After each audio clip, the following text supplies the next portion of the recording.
নমস্কার বন্ধুরা, আশা করি আপনারা সবাই ভালো আছেন। আপনাদের সবার ভালোবাসা নিয়ে কিন্তু আমরা চলে এসেছি। সেই আমরা যেটা দেখছিলাম ভিডিও হচ্ছে শাকিন শাড়ি-শুড়ি। শাকিন শাড়ি-শুড়ির ২২ থেকে ২৬ পার্ট দেখছিলাম। আপনারা তো জানেন আগের সমস্ত ঘটনা অলরেডি কিন্তু ইয়েকে তুলে নিয়ে গেছে মন্ডল সাহেব এই তার হুন্ডার জন্য।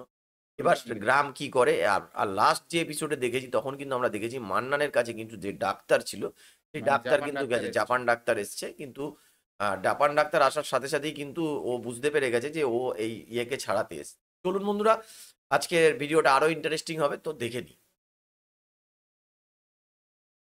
এ তোমার এত কথা কওয়া লাগবে কে?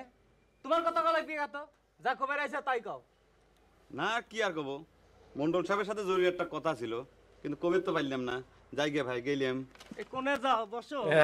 তোমার এই কথা শোনার জন্যই তো এনে বসে রইছি। শুনলে না মন্ডল সাহেব কি কয়ে গেল? কও। আপনার কথা কোনো লাভ হবে নি। আপনার কব কিসের জন্য?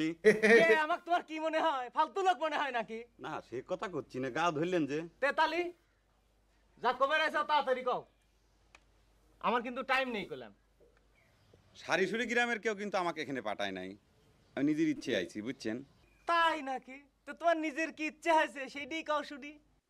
না ওই রুহিতনার বিয়েটা সারানোর জন্য অনুরোধ করতেছি। মানে আমি তাকে সারা নেওয়ার জন্য আইছিলাম, মনে করে পারেন। তো তারে সারানোর জন্য আসলি তো হুন্ডা লিয়ে আসা লাগবি। তুমি তো আইছো ওই সাইকেল নিয়ে, তো তালি হবি গাবা করে। না ভাবলাম যে মুখে মুখে যদি একটু রিকোয়েস্ট করলে কাম হয়। ওরে বাবা, তুমি কি এরম লাটের বাট হয়ে পড়িছো যে তুমি অনুরোধ করলে আর মন্ডল সাহেব সুসুর করে ছাড়িয়ে দিলে? হ্যাঁ গান ধরতে বসছে।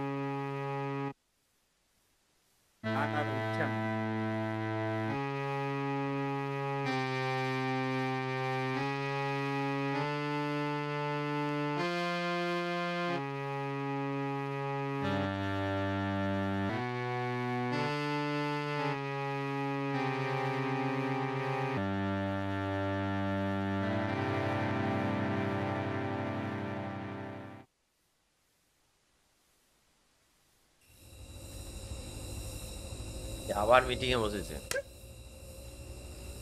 আমি আগেই কইছিলাম ওই চেয়ারম্যানের বাড়ি যা কিছু হবিলা নে। সেটা অবশ্য তুমি কইছিলে তার কাছে গেলে কোনো উপকার হবে না, সেটাও মানলাম। কিন্তু তার কাছে যে যে এমন হিতে বিপরীত হবে তা তো বুঝিনি মগা। সুযোগ পালি সকলেই সদ্ব্যবহার করে। আরে বাবা, আরো অনেক কথা। আমারে গায়ের জন্য তার ইউনিয়নের বদনাম হয়ে গেছে, সারা দেশের মানুষের কাছে মুখ দেখাবার পারে না, আরো কত কথা। আরে তো এখন কত কথা কবিনি, আবার ভোট কান আসবে দেও তখন পাবো নে। তখন তো আমার গার গন্ধ গোলাপ ফুলের গন্ধের মতো ঠেকবি না। হ্যাঁ, সবই তো বুঝলেন, এই রুইতেনের যে মনে আটকাই রাখিছে সে বিষয়ে কি কথা হলো সেটা কন। আরে সে কথা শুনে কাম নেই বাবু। অনেক গরম গরম কথার পর কইলো যে হুন্ডা খান আমার কাছে আইনে দেও, তারপর দেখা যাবে না কি করা যায়। এই বুঝেছি আমি। চেয়ারম্যান বলছে হুন্ডা আমার দিয়ে কোনো দিয়েছে। সালামি এই করো না। দাঁড়া, এই মাথা গরম করে এসে তো রঞ্জু আর একটু বসে। আরে বইসে কি হবে? তোকে কইছিলাম না খালি দিন খান দেখবো, আমার তো সহ্য হচ্ছে না। পারলে সবাই আমার জন্য দোয়া করে। কনে যাবার রঞ্জু? দেখেন কাকাও মলম নিয়ে বিষে খালি যাতিছে। এমন সর্বনেশে কাম করিস নি রঞ্জু। এছাড়া কোনো উপায় দেখতেছি না জেঠা, আমি গেলাম। চলে এসছে, চলে এসছে। গেল ব্যাপারটা, মেয়ে কি ছেড়ে দিল নাকি? হচ্ছে দেখা যাক। রুইটন তোকে ছেড়ে দিছে? এমবাই কি ছেড়ে দিল কাকা? মন্ডলে খুন্ডে খান ভিক্ষা দেবো কয়ে কথা দিয়ে আইছিল, তাতেই চাইল। কি আর ও, করবো, ভিক্ষার- এই ভালো মানুষ থাকতো আর কষ্ট দেওয়া যায় না। ওই এর জন্য নিয়ে নিল, এই যে মানে ভালো প্রেমানন্দের জন্য। গার জোরে না পারলি ওরম ছোটবেলায় আমরা কত লোকে কত কিছু ভিক্ষে দিয়ে দিতাম মন্ডল সাহেব। নিজের মুখে কলেই হলে যে হুন্ডা খান আপনি ভিক্ষে দিয়ে দিলাম। আরে বেটা তোর কাছে ভিক্ষে চাইছে কিনা রে? ন্যায্য হিসেবে তোর হুন্ডাটা দিয়ে দেওয়ার কথা দিয়ে দিব, বাস মিটে গেল। এত কথা কি তোর? আচ্ছা তোর কি মনে হয় ওই রুইতন চ্যাংরা গায়ে ফিরে যে কয়ে বেড়াবি যে আমি হুন্ডা খান ওর কাছে ভিক্ষা চাইছি? বাদ দেন তো সব চোর চুক্তারে কথা। রুহিতন করলে আপনার কি আসে যায়? হ্যাঁ, আপনি তার ওর কাছে হুন্ডাটা এটা তো ওর ভিক্ষা একটা চান নাই, সম্মানের তাই না? ব্যাপার, যত যাই তার হোক, সাক্ষী তো ভিক্ষা আমি দিয়ে স্বয়ং দিয়েছি। রয়েছি, চলো জান তো। আমি ভাবতেছি অন্য কথা। ও যদি আর হুন্ডাকে না লিয়ে আসে তালি আমার কিন্তু তা মনে হয় না রে। রুইতন খুব শক্ত চ্যাংরা, এত কিছুর পরেও কিন্তু মাথা নত করিনি। আমাকে এইরকম লোকজনই দরকার। আচ্ছা যাইগে, আমার তো দায়িত্ব মনে হয় আরেকটা বাড়ে গেল, তাই না মন্ডল সাহেব? কি দায়িত্ব? কে হুন্ডা খেন আসতেছে, ওইটা চালানি শিখা লাগবি না? আগে সাইকেল চালানি শেখ, ও সাইকেল তারপর চালাতে পারে না ও? চালানির কথা ভাবিস। চালাবে। তুই কিসের জন্য সুরাগের ভেজালের মধ্যে নাক গলাবার গেছিল রে দাদা? তোকে যদি তারা মারে ফেলে তো কিটা টাকা তো? মাইনে ফেলা নাকি এতই সহজ? শুনলি, অন্যায়ের প্রতিবাদ করাই হচ্ছে কবিগের সহজাত। যেখানেই অন্যায় সেখানেই কবি সোচ্চার হবি, সেটাই স্বাভাবিক। ভালো কথা। তোর কবি গিয়ে আমি সুরাই দিব জানিস? সুরেরা জানে খুব ন্যায় করে বেড়ায়। উনি গেছে মন্ডলের অন্যায়ের প্রতিবাদ করতে রে। আচ্ছা বাদ দাও তো সব, স্যাংরাটা কলেজে দুদিন ধরে কিছু খাইনি, ও খাবার দাও। হয় বামন মানুষ, মন্ডলের বাড়ি ভাত জল স্পর্শ করে না। কবির কাছে কোনো জাত পাত নাই রে বলে, এটা একটা প্রতিবাদের ভাষা। একজন খারাপ মানুষের বাড়ির ভাত আমি কেন খাবো? চুপ করে, তোর প্রতিবাদ কেউ দেখবার চাইনি। কাল সকাল উঠে তুই এখান থেকে চলে যাবি।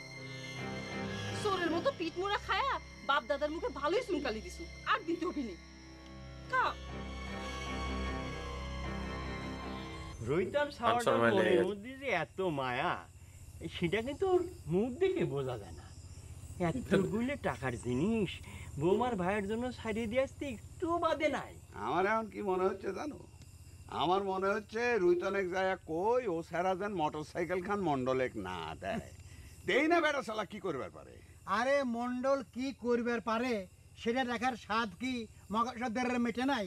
হ্যাঁ, আরে যা করিছে সে তার নিজের বাড়িতে পায়া, নিজের বাড়িতে অম্বা বাহাদুরি সকলে করবার পারে।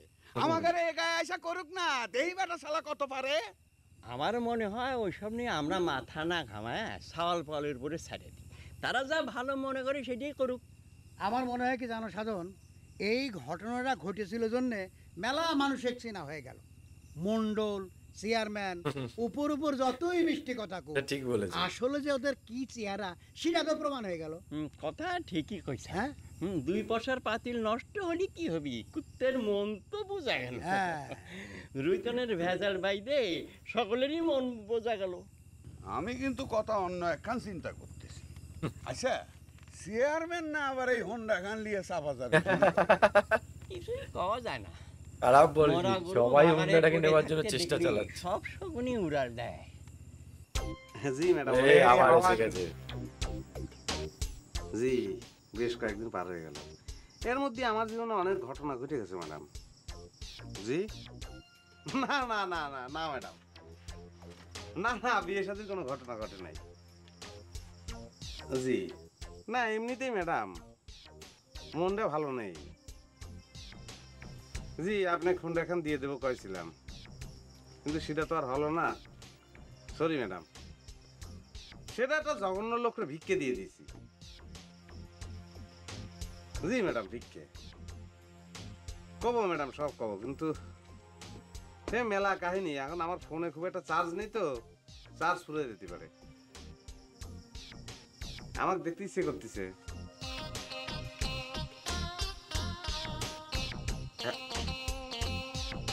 কেটে গেছে না, চার্জ শেষ হয়ে গেছে।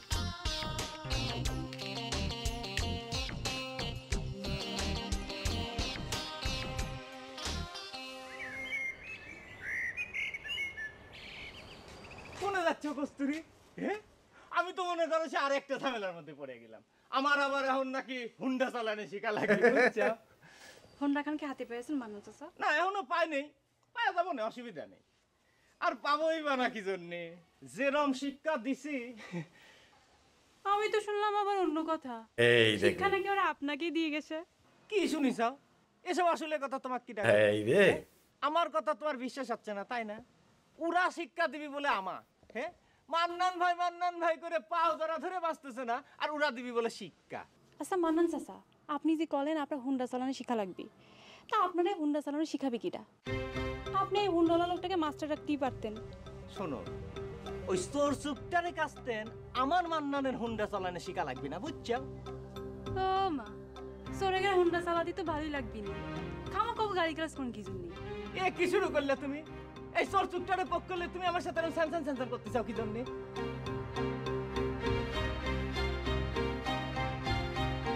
বেশ জমেছে কিন্তু। চলে যাচ্ছে। দাদা কোনে যাচ্ছ? তখন না করলাম বাড়ি চলিস? এই অবস্থার মধ্যে এই গাঁও ছেড়ে চলে যাওয়া সম্ভব না। কে এই গায়ে কি আবার বাঘ বাড়াইছে? এই গায়ের মানুষের জন্য আমার মেলা কিছু করার আছে রে দিদি। একজন কবি হিসেবে সেই দায়িত্ব পালন না করে তো আমি চলে যাবার পারি না। আমি তো তোকে কইছি এই গায়ের মানুষের জন্য তোরা তো দরদ দেখানো লাগবো না। তুই আইজে সোনালিক নিয়ে বাড়ি চলে যাবো। তোমার এই আদেশ আমি মাইনবার পাইলাম না দিদি। যে মানুষটা আমার জন্য এত বড় ত্যাগ স্বীকার করলো, একজন কবি হিসেবে তার ভালোবাসার মূল্য দেওয়া লাগবে না? একজন কবি যদি মানুষের মনের ভালোবাসার মূল্য না দিবার পারে তাহলে সে কিসের কবি? যাই রৈতন ভাইয়ের সাথে দেখা করে আসি। কবি হয়েছে এই রুতন, এই হুন্ডে কেন যখন মন্ডলে দেয়াই লাগবি, তাহলে এই সাথে চালাই 12টা বাজাই দিচ্ছি না কেন? ওরে না, এটা খারাপ জিনিস, মানুষের ভিক্ষা দেওয়া যায় না, বুঝিস? তাহলে কি আমার আর হুন্ডা চালানো শেখা হবি না? সিরা তুই একবারে বিদেশ যাইছিস, তুই একটা কাম করবে পারবো ভাই, মন্ডলে খুন্ডা খান দিয়ে আসবে পারবো। ও শালা খাটাইশের চেহারাই আমার দেখতে ইচ্ছে করে না। আমারে মাফ করে দে ভাই, ওই শালা মান্নানে দেখলি আমার মাথা গরম হয়ে যায়। তোর হুন্ডা তুই দিবার পারিস, আমি কিন্তু সুযোগ পেলেই মান্নানে জাত করে ছাড়বো। কিন্তু মান্নানের মুখ না দেখে তো তোর উপায় নেই রে ভাই, মন্ডলের দাদন নিছু না, সেটা অবশ্য তোগারে বিষয়। কিন্তু এখন আমি হুন্ডা খুন যে কেবা করে পাঠাই। আমি একটা বুদ্ধি দিবার পারি, এ তুই গোলামিক দিয়ে মন্ডলে খবর পাঠা, ও লোক পাঠায় হুন্ডা নিয়ে যাবে। আর তুই যখন ভিক্ষাই দিবি, বাড়িতে পর যাই দিবি কা, ফকির এসে ভিক্ষা নিয়ে যাক। তোরা তো ভালোই কিছু রে। এ তাহলে কি গোলামাকে একটু খবর দিবি ভাই? তা নয় যাচ্ছি, তো একটাবার আমার একটু হুন্ডা খানা স্টার্ট দেওয়া শিখাই দিব। সাল বলার মতো করিস না তো ভাই, তোকে যেটা করলাম তুই সেটা ও শেখার ইচ্ছা বেচারি। হোন্ডা চলবে বলে দেখুন এখানে।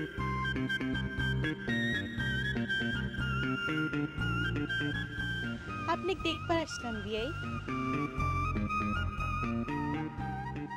এ খালি দেখে যায় পাশ থেকে, এ আর দুঃখ করে আপনি বসে এখনো যাবো। ধুম মেরে বসে আছেন কি জন্য? মান সম্মান জানেন গেছে না রুইতনার বিয়াই ছাড়া পেয়েছে? জানি, সেটা ভালো করেই জানি। তাহলে তব্বা ধরেছেন কে? কিডা আবার কি করলো? না চিন্তা করতেছি, রুইতানের মুক্তির প্রস্তাব নিয়ে গেছিলাম মন্ডলের কাছে, শিবে তারা আমার সাথে এরকম খারাপ ব্যবহার করলো, আশ্চর্য ব্যাপার কে রে, সেটাই চিন্তা করতেছি, মনে করে পারতেছি না যে কি জন্য করলো।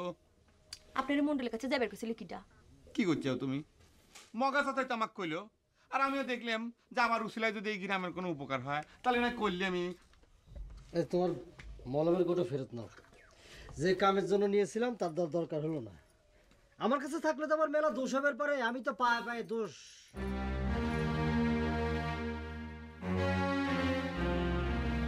আমি কামে যাচ্ছি, যদি দরকায় মুরগি মারত করার ইচ্ছা থাকে তাহলে দিয়ে দিও।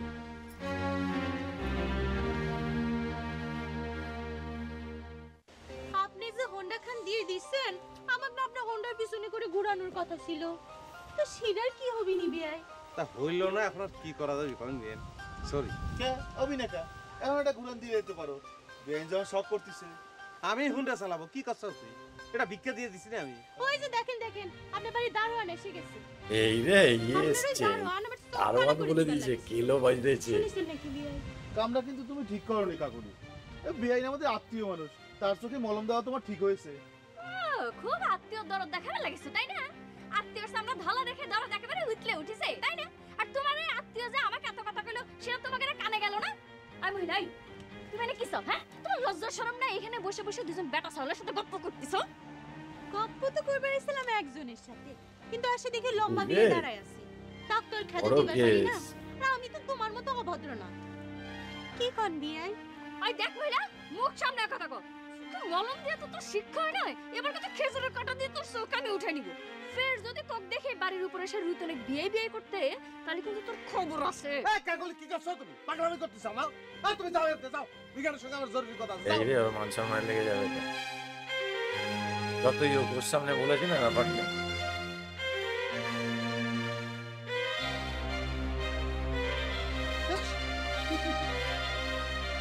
ইচ্ছা করে করছি তো। তুমি কি আমার ভাইটা তোমার গায়ের মানুষের মতো চোর বানাবার চাও নাকি? এসব তুমি কি কও বাসন্তী? প্রেমানন্দ একটা ভালো সওয়াল, পদ্য লাগে, তার সম্পর্কে তুমি এসব কি করছো? তাহলে তুমি তা কিসের জন্য গাঁও ছেড়ে চলে যাবার কবে না? দেখো তো, আমার বাড়িতে আমার বউয়ের আপন ভাই বেড়া বেড়েছে, তাকে আমি চলে যাবার কয়ের পারি? তাছাড়া সে গায়ে থাকলে আমাকে তো কোনো ক্ষতি হচ্ছে না। তোমাদের ক্ষতি হবি কে? আমি তো আমার জাত ধর্ম সব নষ্ট করেছি, বাপ মায়ের মুখে চুনকালি দিছি। আমি চাইনি আমার ভাইদের কপালেও সেটা হোক। তুমি উমাক আজই চলে যাবার কবা, সোনালীকে নিয়ে যাবার কবা। আমি কই কি বাসন্তী, প্রেমানন্দ যখন করছে তখন 2-1 দিন থাকুক। গায়ের সকলের সাথে তার খুব ভাব হয়ে গেছে। একটা ভালো মানুষ যদি আমাদের সাথে থাকে, ও তো যায় না, তার বাতাসে আমরাও ভালো হয়ে যাবো। একটা ভালো মানুষের বাতাসে পুরো গায়ের মানুষ ভালো হবি না, উল্টো তোমারে বাতাসে আমার ভাইটাই খারাপ হয়ে যাবে। তোমারে যেটা করছি সেটাই করো। আমি কিছু কবার পারবো না, বোঝো না কে? সে তো আর গেদা ছাওয়াল না। ঠিক আছে, তোমার কিছু কোয়া লাগবে না, যা করার আমিই করব। আজ থেকে ওর ভাতই আমি বন্ধ করে দিব, তারপর দেখা যাবে না। আমার মনে হয় কি জানো, তোমার ভাত বন্ধ হলেও এ গায়ে তার ভাতের অভাব হবে না। কেউ না কেউ তো গ্রামের দেবে, যা ওদের না পরিষ্কার কি সুন্দর সাজিয়েছে, অসাধারণ তো লাগছে। বন্ধুরা সত্যি কথা বলতে যে মানে আজকে ভিডিওটা দেখলাম, এই ভিডিওতে মানে যত দেখছি আমরা কিন্তু নাটকটাকের মধ্যেই ঢুকে পড়ছি। যখন আমরা নাটক দেখছি আমরা বুঝতে পারছি না যেটা কোনো অরিজিনাল, মনে হচ্ছে কোনো লাইভ কিছু দেখ, মানে একদম এটা যে নাটক হচ্ছে সেটা মানে বোঝা যাচ্ছে না। তো আশা করি আপনারা আমাদের সাথে নাটকটাকে এনজয় করছেন, এইভাবেই আমাদের পাশে থাকুন এবং ভিডিওকে শেয়ার করতে থাকুন। তো বন্ধুরা আজকে এখানেই শেষ করছি, আবার কালকে দেখা হবে আপনাদের সাথে এই নাটকেরই একটা অন্য কোনো এপিসোড নিয়ে। ততক্ষণে সবাই ভালো থাকবেন, সুস্থ থাকবেন।